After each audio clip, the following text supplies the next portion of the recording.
Halo semuanya, selamat datang kembali di channel ini. Hari ini kita bakal bahas topik yang cukup berat tapi penting banget tentang investasi bodong N15 yang belakangan ini sudah dinyatakan sebagai scam.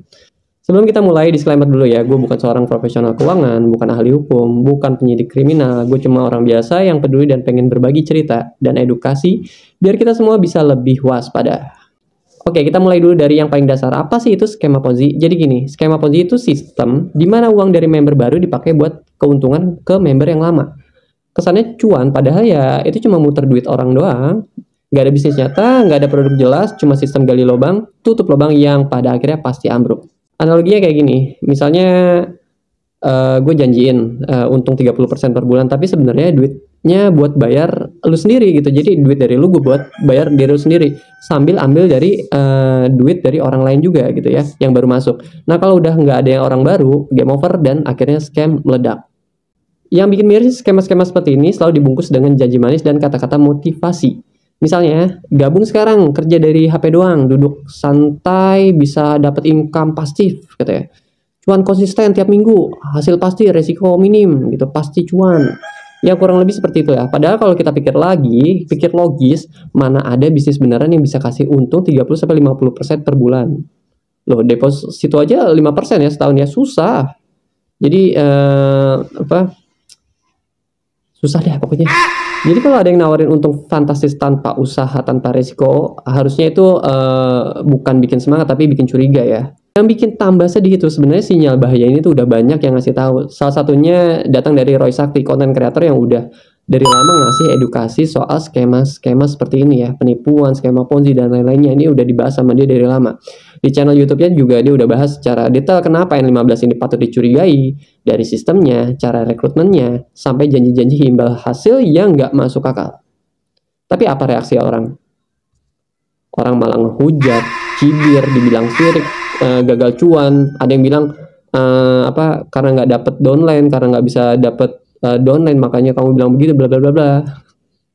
Men, ini Roy Sakti yang lu kritis men.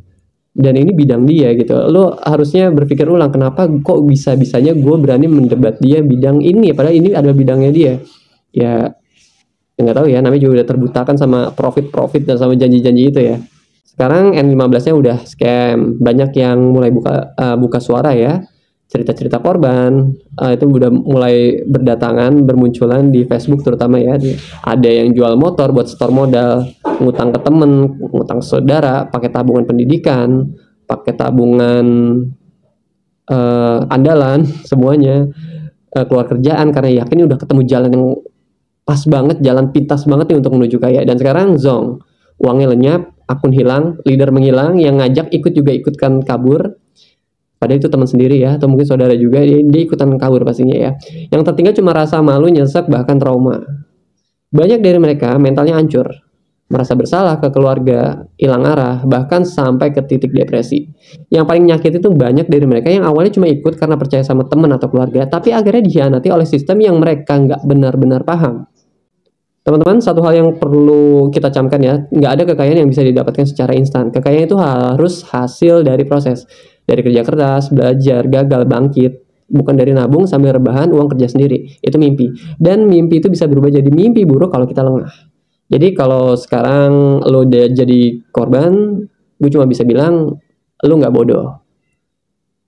Lo nggak lemah, lo cuma salah langkah doang. Dan itu bisa terjadi kepada siapa aja. Yang penting sekarang adalah bangkit, belajar, dan jangan ulangin lagi.